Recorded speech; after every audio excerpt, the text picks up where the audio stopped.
Well, good evening. Welcome to the Walpole School Committee FY26 budget meeting. Our first order of business is the Pledge of Allegiance. I pledge allegiance to the flag of the United States of America and to the republic for which it stands, one nation, under God, indivisible, with liberty and justice for all. Good evening. Welcome. Our friends from Walpole Cable here with us. First order of business, I'll take a motion to open the public hearing on the FY26 Walpole School budget. So, Second. motion by Mr. Breen, second by Ms. Syrick. All those in favor? It's unanimous 5-0-0. Excellent. I will now turn it over to Dr. Goff and Assistant Superintendent Frisha to move us through. We'll begin with the comprehensive budget sheet, then move into goods and services, and finally personnel. Okay, thank you. So we're beginning with our comprehensive budget, which was revised slightly to mirror Jim Johnson's numbers that we had to adjust today, just to reflect what he has provided to the for his estimate for this year at this point.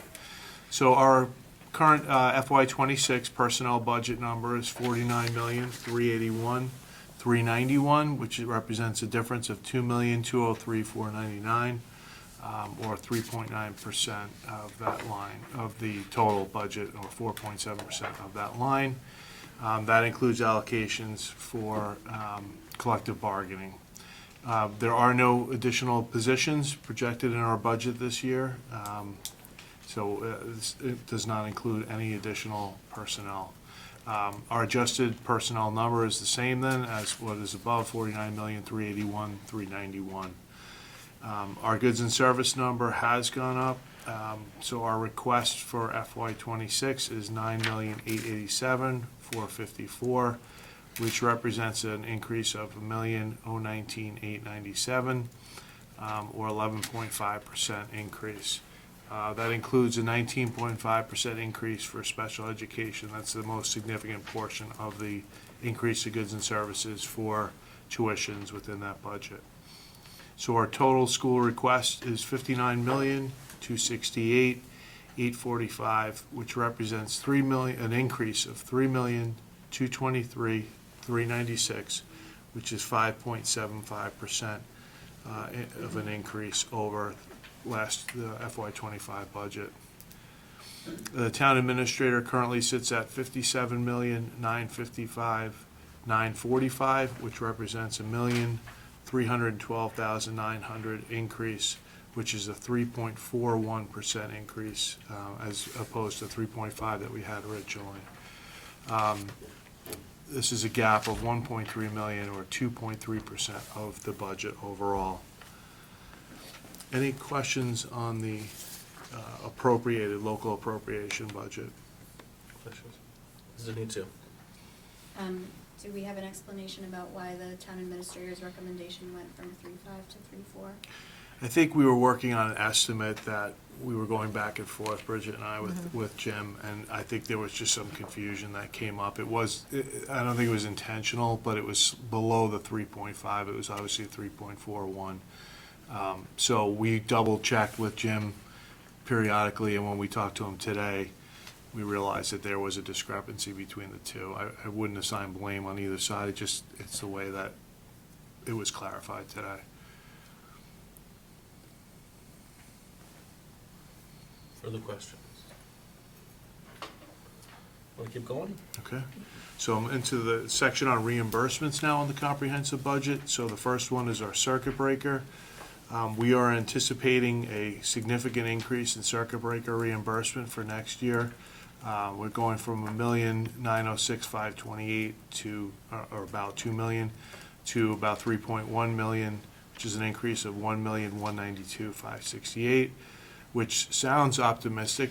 A large increase in money coming into the district is always good news, except that it's obviously accompanied with a large increase in tuitions, because circuit breaker is a reimbursement from the state over the threshold for tuitions. So we have a very significant increase that we're dealing with this year that continues to evolve as we go through the year. has continued to increase, and we're keeping a close eye on that, but that's why the circuit breaker reimbursement number went up so significantly.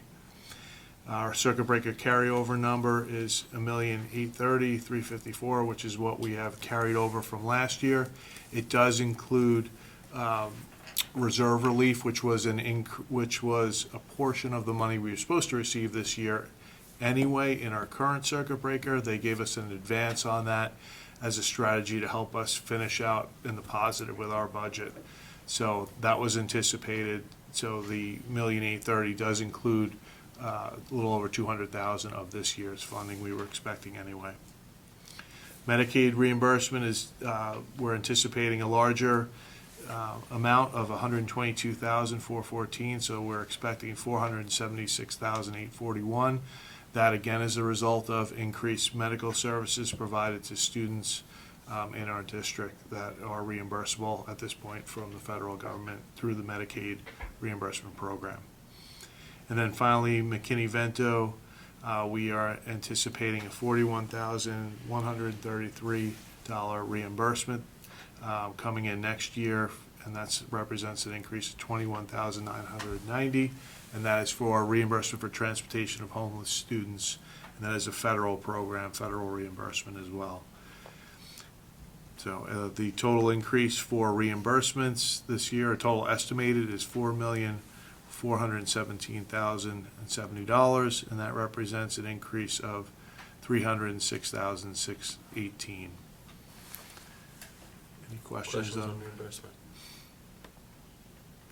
Might want to take offsets? Okay, offsets. In transportation, for yellow bus transportation, we are anticipating $367,500, which is a slight decrease of $2,500 on transportation. Our athletic fees and receipts, we're level funding at approximately $370,000, but that is a uptick from our actual collections of or offsets of that in '24. So we are trending positive, and I think that's a product of the increased fees that the school committee voted for last year to help sustain that program. Booster Club contributions, you can see the actual. A lot of the things that the booster clubs do, they run through their own funding. So we feel that, again, that estimated offset is closer to $300,000, even though we see $75,350. There's a lot that happens outside of the school department that the boosters contribute. So that's the difference there. So that's level funded. Preschool the offset is $155,000. We're anticipating pretty much level funded to last year. Again, there was a tuition increase that's helping to sustain that program as well. Extended Day is still running a very robust program. We're looking for about $525,000 in offsets this year. Again, that was a tuition increase that's helping to sustain that program as well. It had been a long time since COVID that we had increased those rates, and school committee supported that last year and has obviously helped to sustain that program as costs of payroll increase consistently. And then extracurricular is pretty much status quo, about $60,000, a slight increase of about $10,000 for extracurricular activities. And then finally, parking, looking to be pretty much static at about $35,600 is our offset anticipated for next year. So our total offsets have grown by about $20,500, and the total offset number that we're anticipating budgeted for is $1,813,100. Any questions on that one? Mike, could you just clarify slightly on the booster contribution, why the 24 actual and the 25 and 26 are higher? So the actual offsets that we get, so boosters will raise money for coaching, and then they will cut a check to the revolving account, the athletic revolving account, and then we pay those individuals through that revolving account. So that's a direct offset to coaching salaries. But we wanted to be fair about what we feel is represented beyond that, and I think there's a lot of activities that we've tried to quantify, like end-of-year celebrations and equipment that's purchased that are outside of the school department, so it's hard for me to quantify that exactly. But we feel based on what teams are contributing and boosters are contributing on a per-team basis, that 300,000 is a reasonable estimate for those offsets. Okay. Other questions? Moving on to grants. Okay. Our grants are pretty much stable. The one significant drop-off is in our METCO grant. I believe there's a change in the per-pupil reimbursement formula. I think Bill could probably speak to it better than I could. Yeah, so, and this is a potential change that they've communicated, but it's not been finalized, but in short, we've always been, all METCO districts have been held harmless on what they were funded, and they're changing to a straight per-pupil formula, and our enrollment numbers are a little bit lower, so you see that reflected here in the reduction. But just to be clear, the enrollment numbers they projected us with were inaccurate and below actually what we have here. So I believe even if they did the straight per pupil, if they end up adopting the straight per pupil formula, we will end up seeing a little bit of a potentially larger number than that 291 that we see there. In addition, just to be clear to everyone, is that the enrollment process in METCO has changed quite a bit in the last several years, and our lower enrollment is not from a lack of trying to enroll more students from METCO. I can say more if you'd like me to, but just wanted to be clear about that. We're not trying to reduce our METCO numbers.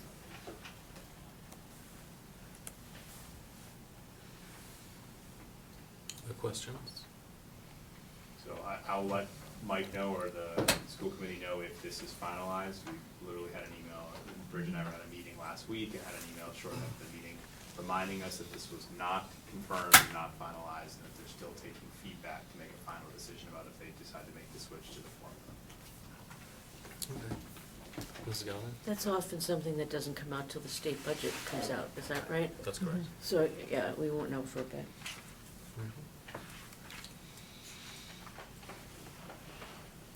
Okay, and then, so the bottom line on the comprehensive budget, when you include all these variables into the overall picture, it is a total bottom line budget of $67,187,735, which represents a difference of, or an increase of $3,539,319, which is 5.6% up overall increase to the entire school department budget.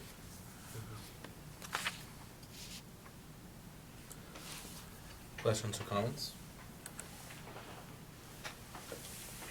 Seeing none, well, we begin to walk through the goods and service portion of the budget. I know our preschool director is ill, unfortunately, so perhaps we'll begin with elementary folks. Sure, the elementary schools all work together on our budget, and they can each talk about maybe their bottom line, but we had some changes. For Fisher, it's a level funded budget. You'll notice a large increase, for example, on line 67, which was similar for all of our schools, and that's where we put all of our licenses. We consolidated them onto the same line, whether they were math or they were ELA related. They're all technology licenses that we put on line 67, so you'll see a large increase there. A couple other spots that may be similar to the other schools, but at Fisher we had our new math curriculum. The Bridges workbooks was new, so there's an increase on line 30. That would be noticeable, and then also we're trying to get some new books, some readers, some decodables for our literacy specialists, and that's another increase that was on line 31. So we had some shifting to do on some of the line items to make this work out level funded with some of these new increases. So some have gone up a little bit, some have gone down, but in the end it's all the same, and those three areas are just some increases that you might notice and might wonder about. Questions for the elementary school? Seeing none, middle school. Okay. Just one of you now. All right, so good evening. I wanted to just take a moment to explain some factors contributing to the increase for the Walpole Middle School budget for the upcoming school year. So a significant portion of this increase is due to the need to purchase resources, materials, and consumables, which are essential for running all aspects of our curriculum in our new state-of-the-art facility. The cost of supplies such as filament for 3D printers, toner for our new printing needs, science consumables, kiln, and technology materials have risen to ensure we can fully utilize the advanced features and opportunities this facility provides for our students. Additionally, we've added a new teaching team to accommodate our students' population, which increases the overall supply needs to ensure both students and teachers are fully equipped. So I'd like to bring your attention to a few budget lines for some clarity.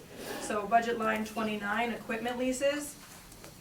You'll see that we have increased to 7 total machines, which has, 7 total machines to support the building operations and curriculum delivery.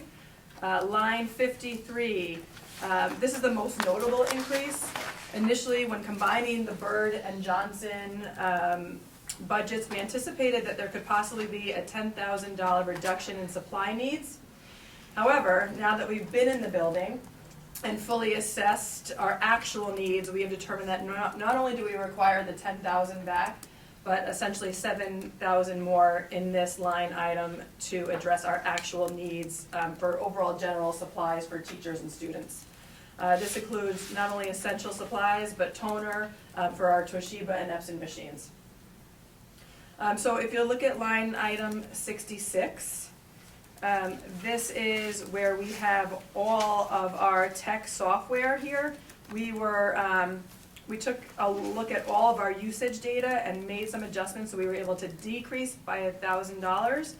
But also, if you notice, we included IXL, which is a new program at the middle school to replace iReady, and it gives us a diagnostic, which is an adaptive assessment tool in ELA and math, to really pinpoint students' current knowledge, to target their needs, and also provide adaptive support, which supplements the curriculum.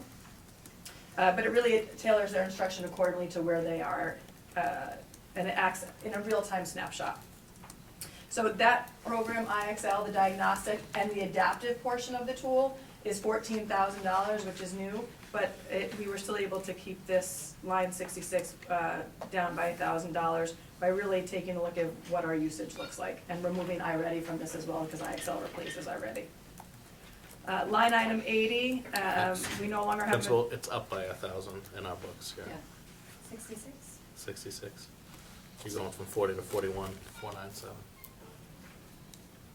Give me 1 second. We'll take it if it's a typo. Hold on. I have misspoken, hold on. Yep, they went up by only 1,000. Still good? I apologize. I think I was just thrilled that IXL is now in there. It was only up by 1,000. My apologies.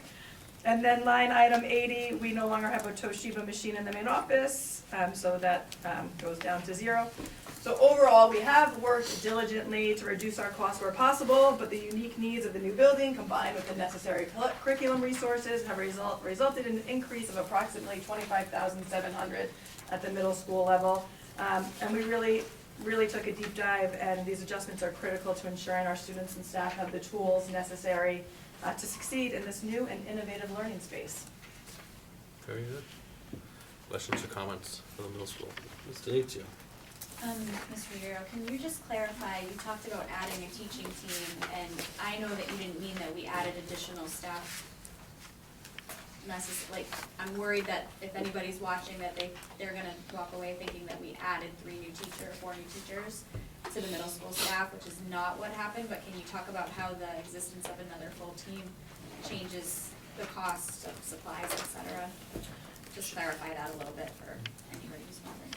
Sure, so I'm just trying to think about how the best way to describe this is. So we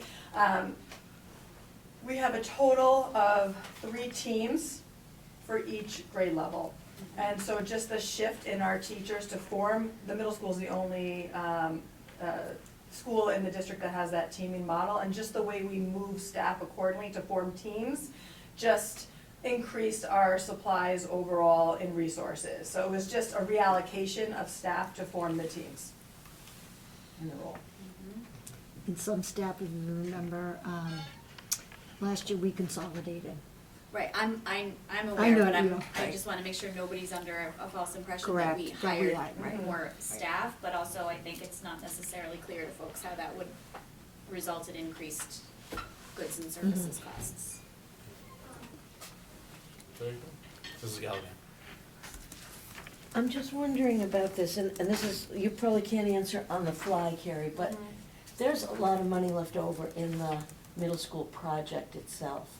I'm wondering if there's anything that we could pay for through the middle school project. And, you know, like, I'm not saying right now, but I think we should look into that.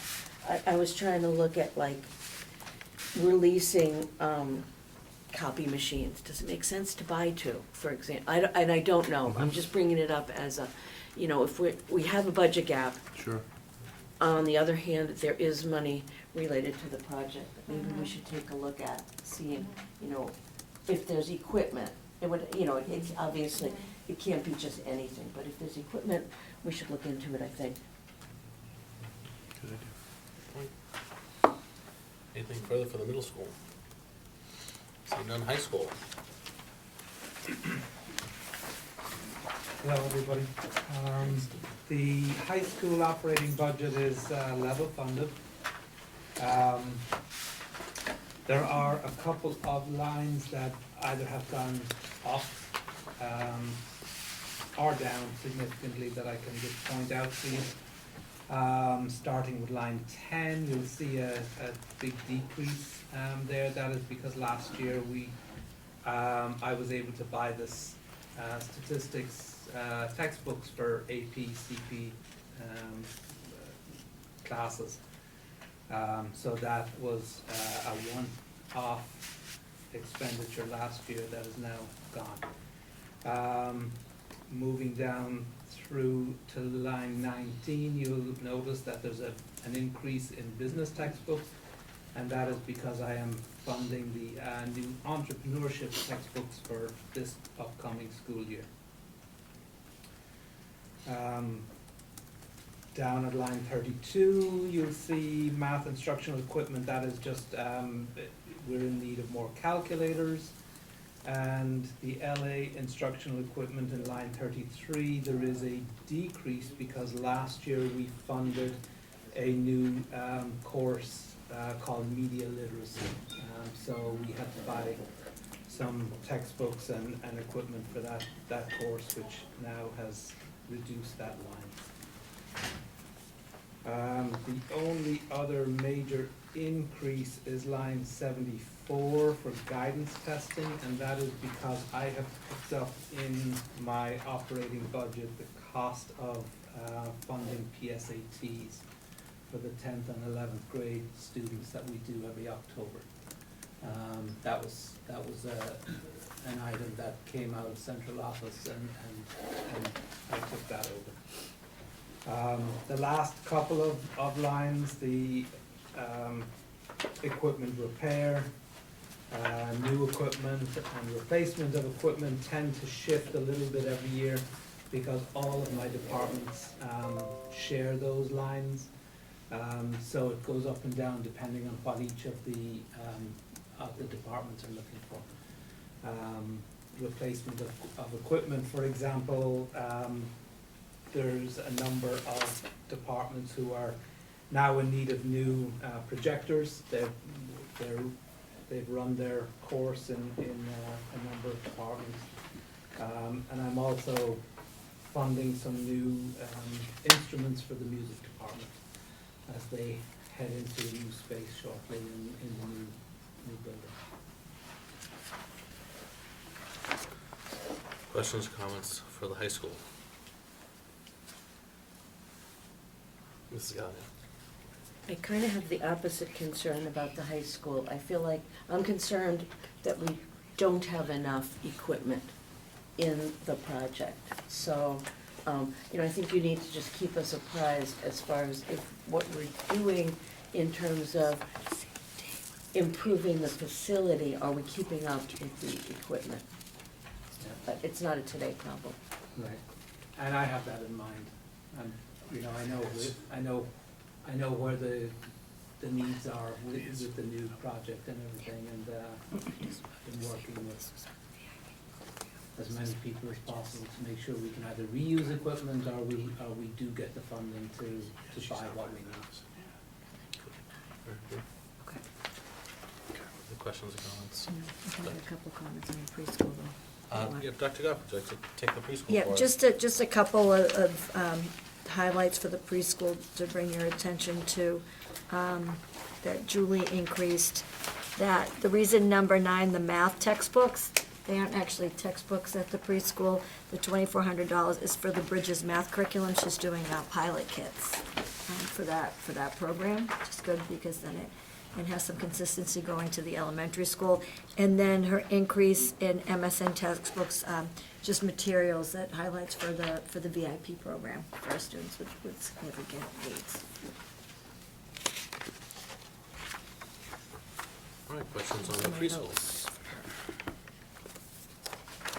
Very good. Instructional Technology. Mr. Reed, would you like to take that? Hi, everyone.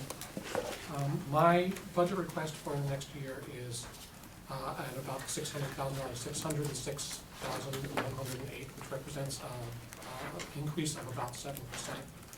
My budget focuses on basically 3 different things. We've got our software, we have our networking and hardware systems, and we have professional development. About 65% of my budget is software, and the standard increase for software prices year on year is about 5 to 10% increase. So most of the increase that we see in my budget comes from inflation and software increases in prices. The first line we have is my tech support software. That's essentially my my user-facing software, our Googles, our Aspens, our larger systems. And a relatively small increase according to the line, although some of that software was more appropriately categorized in a different line, so it actually is going up slightly more than that. It's just reflecting in a different place in my budgets. The next couple of rows are for professional development, which in terms of my budget reflects 2 different places actually 3 different places. For my digital learning coaches, we have a big push on AI and how it's going to be impacting schools and a lot of professional development that way. My IT team looks at professional development for cybersecurity, particularly this year, and then funding for our EdCamp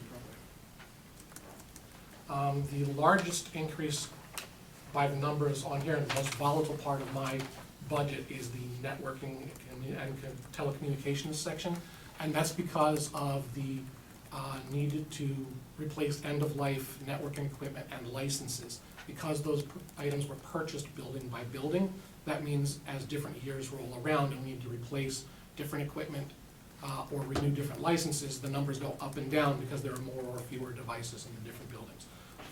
Last year, for example, we didn't have any licenses we needed to renew.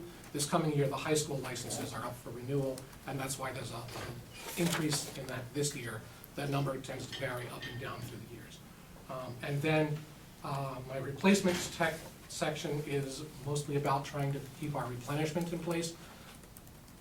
Thus for end-of-life projectors, end-of-life server equipment, and then, primarily those types of things. This budget does factor in an E-rate reimbursement for our telecommunications equipment. So our Wi-Fi access points, our internet plan, which is, we're ending a 3-year contract this year and it's up for renewal and will reflect a little bit of an increase. We get about 40% of that back. That 40% is already accounted for in our budget. So I anticipated the 40% to try to keep our numbers lower. Questions on instructional technology? Mrs. Galloway. Can you just tell us again, what's the typical software inflation rate? Depending on the programs, 5 to 10%. 5 to 10, that's what I thought you said. Since COVID, it's been 5 to 10%. Okay. And this does not include the replacement of Chromebooks, correct? So we're Right. talking about going to capital budget. That's correct. The past several years, we've been trying to add that money into the operating budget, and especially this year is not the year to try to push that through. So what would you anticipate that we need to go to capital budget for? 250 or 300? 300, 310, something like that. Okay, thank you. Other questions on instructional technology? Seeing none, special education, Dr. Coyley. Good evening. I have a fair amount of movement in my budget, largely up. So what I was going to do tonight was call your attention to any line that is over by $10,000. I could certainly answer questions on lines under 10,000, but I figured to move things along, I would keep it to larger increases of 10,000 or more, if that's okay. Sure. So I'm gonna start with line number 11, that's special ed consulting. This is where most of my vendors live in terms of my budget. This is up $69,000. There are really two drivers of that. One of them is systemic. And one example of that is the amount of testing that we're starting to see with our EL students. Each time that we test an EL student, we do it in their native language, and that needs to be contracted. And so that can be expensive. So that we're seeing a lot more of these days, especially since we're doing much overall testing anyway. But we're seeing more EL referrals to special ed, and so those are all contracted testing, so that's one systemic driver of that line. The other driver of that line is individual needs, whether it's students with hard of hearing needs, vision needs, nursing needs. In assessing the needs across the district, that's the second driver of why that line is up. There are some individual situations, particularly in the nursing end, that's driving that line up. So those are sort of the two things, systemic and then individual needs, creating the increase of $69,000. The second line I'm going to call your attention to is special ed tutoring. This has been a line that's rolled and been static for a number of years, but I think this is a year to move it up. And the reason for that is we're seeing more and more students who are not able to come to school for various reasons. So when that happens, we do have the obligation to educate them. So whatever the reason, they're either home or in the hospital, we provide tutoring for those students.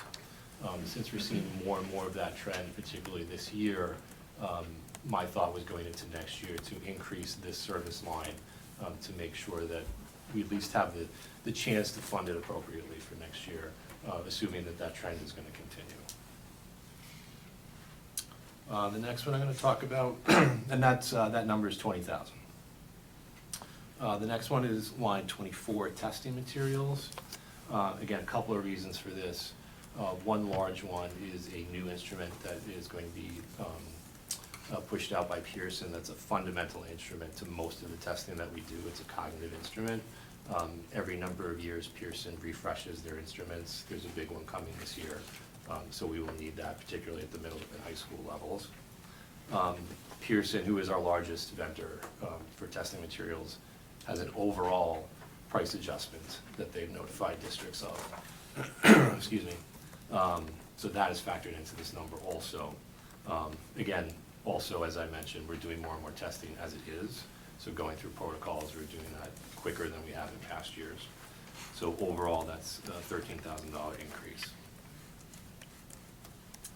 Number 28, special ed transportation out of town. And this one is really just a snapshot of our caseload now and what we think our caseload will be next year. So in doing that, we're estimating 53,000 increase over this year. And then the same thing for special ed transportation out of town, number 29. That's 90,000. Again, we take a snapshot of our students who we transport in district this year and what we anticipate for next year. So those are straight caseload analysis numbers. And then finally, our largest driver is tuitions. And so you see the lines 40 through 43. Overall for tuitions, we're looking at an increase of $608,641. There are really three drivers of tuition. There are three variables that we look at. The first is the amount of tuition obligation that's coming off for the next year. And those are our exiters. So those are our seniors who are graduating and our students who are turning 22 and transitioning to adult life. This year, we have several students who are transitioning to adult life, turning 22 during the course of the year next year. And so they're in residential placements. And so when they do transition to adult life, they move on from the educational system to the next state system. And so that obligation leaves the district. There's a lot in terms of our kids in that situation this year. So that's a big driver of decrease. The second variable, I know Mike had talked about it earlier, was circuit breaker. Since we have a large tuition obligation this year, we're gonna have a large circuit breaker reimbursement next year. So that is a positive thing. And then the third thing really is what we're watching, how many students then go out of district the second half of this year into the summer and through next year. That's really where this number is. How many students are going to impact the budget as we move forward after this budget gets passed. So when I look at all three of those variables together, you know, between privates, collaboratives, out of state, using other districts, we do have one student in another neighboring district who provides service for us. That's the number that we come up with, the 608, 641 increase. So the overall increase to special ed, I know as Mike mentioned earlier, you know, 19.5%, I think you said, Mike. Yep. So I know overall it's much more complex than that, but I wanted to hit on the highlights and can certainly answer questions. Thank you. Questions or comments on special ed? Mrs. Gallivan? Okay, I'm trying to phrase the question. Thinking about the tuitions, would it be fair to say that if we weren't applying the additional circuit breaker money, that the tuitions would be increased more like 1.6 as opposed to 600,000? Yeah, I think that's fair to say. Okay. And it looks like we're, next year at least, well, and this year, well, it looks like we are trending towards using the collaboratives a little bit more. Are there things that we can do to keep that going? Like, is it because you as sped directors are talking to the collaboratives about these are the needs we see coming down the road, for example? I think it's a good thing. We do talk about that. That's certainly, you know, when we meet, we do talk about that. I think one of the advantages that we have against maybe some of the other districts is the proximity of a lot of the programs in our two collaboratives. So that's a big plus to parents when we're talking with them about what schools they're going to be going to when the decision for our district is made. You can't help with transportation as well, since they are so close. I think the proximity of the programs is helpful, and why we really want to stress collaboratives when we're working with parents. No, that's good. My other question is, we're relying on that additional circuit breaker money to make the budget work. And I don't think there's any reason to not rely on it, is there? I mean, that's what- obviously, the floor could fall out Right. in a huge way, but we have pretty good assurance that we can rely on that, and that we can rely on the extra Medicaid money, Right. to the best of our knowledge today. Okay. I know no reason not Yeah. to formulate No, this as we I'm have. not suggesting that, Yeah. I just was realizing that, Yeah, that's a piece of it. and we've been using 75%, like every year we Yeah. use 75%. I assume that's what it's gonna be, but I Okay. have not heard of it change for that yet, so. So, this is our snapshot of our goods and services portion of the special ed budget, right? how would we quantify the increase of our full special ed budget from this year to next? Is there a way to, not so easily, huh? I mean, are you thinking about like staff increases as part of like collective bargaining obligations as it grows, or, I mean, we haven't, you'd have to think about what the base budget was and what you've added for positions, both ESPs and MSNs, very limited, obviously, but we've had to add one position this year, so. Well, I think that's the tension, and it shouldn't be a bad thing if we can keep kids in district. It shouldn't be a bad thing, and we shouldn't be like disappointed if it makes sense for the kid and if it makes sense for the budget, we'd much rather keep them here. Yes, absolutely. And so I guess what I'm trying to think of is, how do you quantify for our state legislators about the full growth of the special ed budget? Like this piece of it is just part of it, because you'd have to bring in the circuit breaker funding and the full, like, this doesn't tell us how much money we spend on special ed. You don't have to answer me tonight, and I'm just trying to think of how to Yeah. best quantify it essentially for our state legislators. Yeah, I get where you're going with it. I Right. think some more conversation about that might yield some better results of how to Thank you. represent it. That would be good. One variable might be the amount of initial evaluations we're being asked to do, because those are higher than I've ever seen them. So talk about that a tiny bit. So when a parent is asking the district to initially evaluate their child for special ed, there's an obligation on the district to perform that. Right. We're seeing those requests more this year than we have in past years. It's been going up, but this year particularly, I'm hearing from buildings, the amount of testing that we're doing, which is why we're going through protocols so quickly. That, I think, is one variable to suggest there's a greater demand out there for the community. Whether all those kids are eligible, we'll see, and I don't know, but at least the demand for assessing them has risen sharply. Can you try to quantify that in the next couple of weeks, like for the last 3 years, let's say? I think that would be helpful too. Thank you. I was gonna ask a clarifying question too, like when you say evaluations, that could be anything from kid with dyslexia to somebody who needs to be in a program that we're looking at spending multiple thousands of dollars for. There's a every year. range, yep, So, but absolutely. I'm like, when we're talking about special ed, we're talking about all ends of the spectrum. Yeah, all referrals are not the Yeah. same, there's definitely a range, but, you know, if we're gonna speak in just volume, Yeah. it's up. Well, that's what I'm wondering, like, is volume up, period? Yes. Are you seeing it more on the Yes. severe end, or just, it's sort of everywhere? You know, when they're initial evals, those tend not to be the most severe Sure. case, because they're not on IEPs yet. Yep, yep. But then needs may grow, but I think Okay. as far as initials go, there's a sharp increase. Okay. Mr. Breen.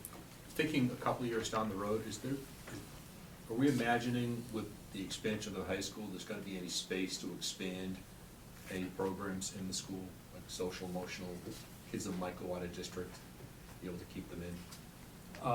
I'd probably want to hear more about the space before I could answer that, yeah. Further questions on special education? Ms. Galley?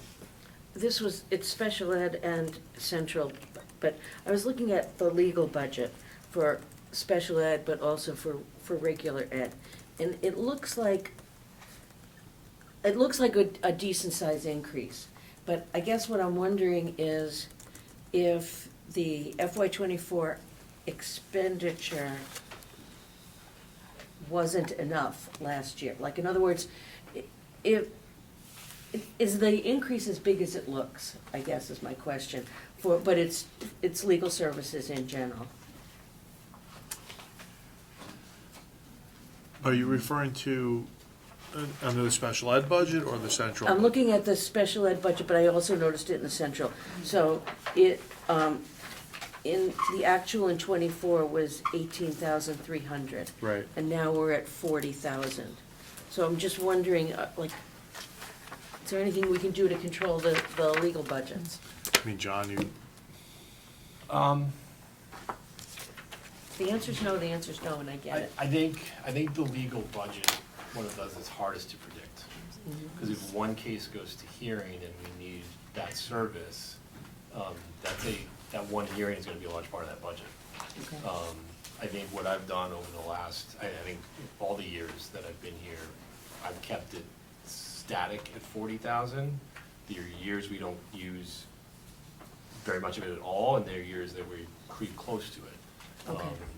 So it is, I don't wanna say a blind guess, but it's really hard to say. I Crossing think your my fingers. fear going forward is with the more prominent role that the PRS system is playing in the state, and them wading into fate arguments as opposed to BSEA, I'm a little concerned to reduce the legal budget, given that scenario. That's a good point. Further questions for special ed? Thank you, we can understand your budget is a moving target throughout the year. Always. Last, in goods and services, we have transportation, electric, building and grounds, Assistant Superintendent Fisher. all right, so, I'm looking at, down at line 32, the yellow bus transportation, increased by 27,956. That represents a 4% increase, which, I found to be a lot in prior years, but I feel like 4% these days is probably in keeping with transportation contracts. It's actually low as compared to special ed transportation, which has gone up about 8%, so it's about half. So I think that's as reasonable as you're going to get for a yellow bus contract. Line 44 is the next line I wanted to highlight.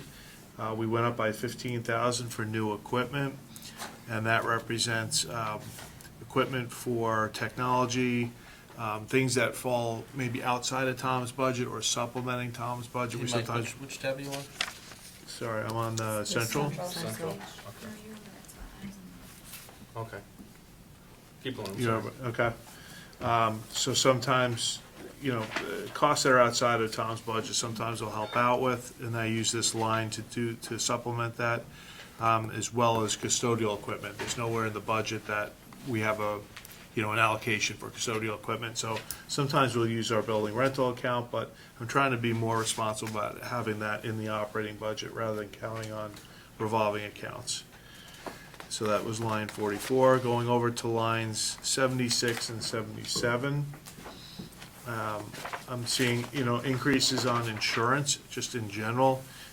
Insurance increases are consistent. School board as well as vehicle insurance goes up every year. It's an estimate, but it's pretty much assured that it's gonna grow like any insurance we experience these days. It consistently grows. So those are the lines within the central budget that I thought were worthy of highlighting, but I'm happy to answer any other questions on any other lines. Questions on the central budget? Mr. Callahan? This is, I'm particularly interested in being able to make comparisons. So I was looking to see if we were funding ClearGov again. And I know we did last year, but it's not specified in here this year. It's the line, it was line number 5 last year, and there's just no detail on 5. I'm hoping we're still funding it. We are. And I would ask that it appear somewhere on the website. Okay. Because it doesn't appear on the town website anymore either. And I think I think we do a good job of trying to budget. And I think we should make that available to people. That's in the budget. I'm not sure why it didn't get recorded, but I will That's add okay. it back in. Yep. Further questions? Mike, I noticed we, we're level, you didn't, in motor vehicle acquisitions this year, you didn't find it. How big is our fleet now? That takes, it's important to note how much we save every year because we have a large fleet of our own. So we're about 14 vehicles now for our special ed transportation piece of that, and we replace between 1 and 2 vehicles, depending on the year. We're buying a lot more transits, which went from about 35,000 to about 60, 5,000 over the past 5, 6, 7 years. So COVID did a number on those expenses. So again, I don't have that built in there. I work within the special ed budget or circuit breaker or other means to buy those vehicles. Those are not funded by the town and really haven't ever been. Right. Anything further? Moving on to personnel, which is the largest. Do you want to do Oh. buildings? Go on. Oh, sorry. Wait, no, buildings and grounds, and electric. And curriculum. Well, we got, And curriculum. I'm trying to give you the. Tony's I gonna know, so- skate on it. First, let's talk about the electric bill. Now we'll move further. That's what you get for being so far away. Yeah, I can do a quick, my budget is pretty much double funded except for one small piece, but, taking you through some updates on the line items, 87, which is for contracted services, and that is typically external or outside vendors we utilize to support our curriculum materials. Our two major, projected costs next year will be our adoption of OpenSci, which will be our middle school science curriculum. The actual curriculum itself is free, it's an open source curriculum. It's a highly rated and highly regarded open source curriculum, but it requires very intensive professional development over 2 to 3 years. So that process will start next year. We do have some pilots that happen. And then we'll also be in our second year of into reading, so as we, with major curriculum items such as our elementary bridges, which we did over, adoption, which we did over 3 years, we anticipate the same for into reading and doing that over the course of 3 years. The next line item, I would just bring your attention to is 89, and just to make a note, this was in here last year, but I want to bring your attention to it again, and that is the translation services. This is something that we've worked to make more robust and available to our families. We've seen our principals and our administration has worked really hard to bring translation services available to families at open houses and curriculum nights. And so there's been a higher request for those services, and those come at a cost. And we contract with a couple of different vendors who support that work. And we've set up through technology resources as well, improved capabilities to do that. So that was our first guess, was around $18,000. We expect that for this year, that'll be what our costs will be, and we expect an increase going into next year, but we kept it level funded for now, wait until our numbers finish for this coming year. Line item 92 is primarily driven through collective bargaining, so skipping finally to 95, which is driven by our curriculum review cycle. Our biggest cost there, those are all projected numbers because we have to actually go through the curriculum review analysis and evaluation to determine what resources we could potentially purchase, but the biggest driver there will be our curriculum review for middle school math next year, which I think will have a cost for new curriculum resources. The first 3 items there are to support our K-5 literacy. Second one is our DEI office, and our third one is our ELE, and SEI resources. And then the bottom 3, especially the next 2, are for response to the curriculum review cycle. And then the last item is for testing and assessment, and there is an increase. That's the only place I have an increase, and that's due to we had a grant to pay for our K-5 literacy benchmark assessments, which we're required to do K-2, and that grant ran out, so now we take on that cost. So that's why you see an increase under that line item. Questions of the curriculum umbrella for Dr. Helm? Well, thank you very much. We'll put you on the agenda next time for sure. Now, personnel? Well, we have no new positions. So you want to do building first? Do you have anything for building? I would just say that we've increased our custodial supplies to reflect just like everything else inflationary. We've increased that by 20%. Electric is a wild card. We've adjusted it for just up and down between the buildings by about $13,000. The one thing I will say about electric is that I am waiting to see where our new building lands. I'm concerned that it will be more than what we have budgeted. The good news with that is we just were able to join the pre-negotiated rates of all the municipal buildings. We were outside of that because it was a new building, but now we're in. That's like a 30% savings on all the costs in that building. So that was a big accomplishment. And that was, Patrick Shield was a big help on that one, getting us in there. So that worked out well. The other things are basically negligible, so I think we're doing okay. It's just watching that. Oh, and the other good news I wanted to share was the rooftop arrays at Fisher and Old Post Road, the solar arrays are done. Parking lot canopy at JMS, formerly JMS, is done as well. We are just waiting for Eversource final approval to start the savings and the electric flowing through those 3 projects. Mike, when can we book those savings within, are they in your numbers now? Or? No, because I don't know how to estimate it until Right. they come live. The other thing I'd say is I just got a call today from Select Energy about the middle school. That array, we want to get up on that roof and start saving that That's as what I was well. gonna ask about. Yeah, so it's just been, these things just take time. Dealing with utilities is really difficult, but it is moving. I wish it was up there now, but it's, we're getting there. Yes, sir. Thank you for your efforts. Now on to personnel. We have no additional FTEs added to the budget. No, not when you have a $1.3 million deficit, you don't.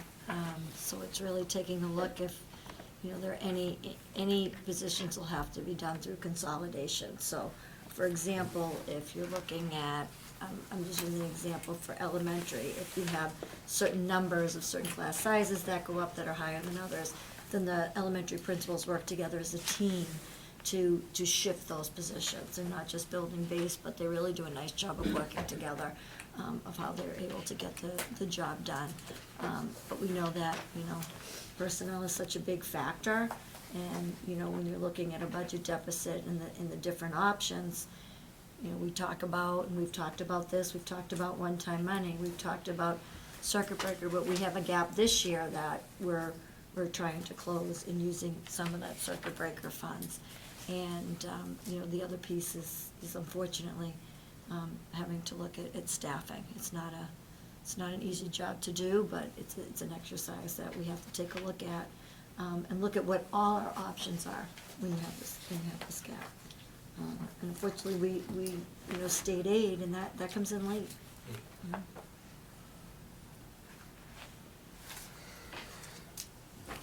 Thank you very much. On personnel, so just, for the edification of folks at home, we are required as a body to take a vote on this before the end of January. We then work from about that point until town meeting, which is in May, to address the gap. There's a number of moving parts. Insert cliche here, but we'll follow the growth of the state budget. We have in February a meeting with our legislators to talk about some of the drivers. We have will be before the finance committee as well. So this the number we have today will almost certainly not be the number we have in May before town meeting down the hall. But it's part of an iterative process. I will ask if there's any members of the public who would like to make a comment or ask a question within the public hearing.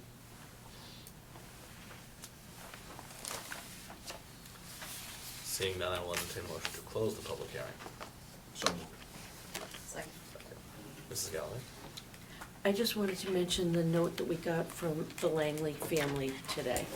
Not necessarily doesn't have to be part of the public hearing, but just for the principal's point of view. Yeah. Do you want to Yeah, explain sure. it? So, let's close the public hearing first. We have a motion and a second. All those in favor of closing the public hearing? Aye, 500. We did, just late breaking today, get a very nice note from the folks at the Langley Foundation who've done a lot. I know they've worked with some of the principals here, just wanting to raise awareness of the fact that they want to do more for the district. And I know I am not as familiar with the nuts and bolts of what they have given each of your schools in the past, but that's something definitely to keep top of mind as we look at especially the goods and services piece. I know they've done some great things, in honor of John, was a great guy, in his memory over the last, almost 20 years. I can't believe that.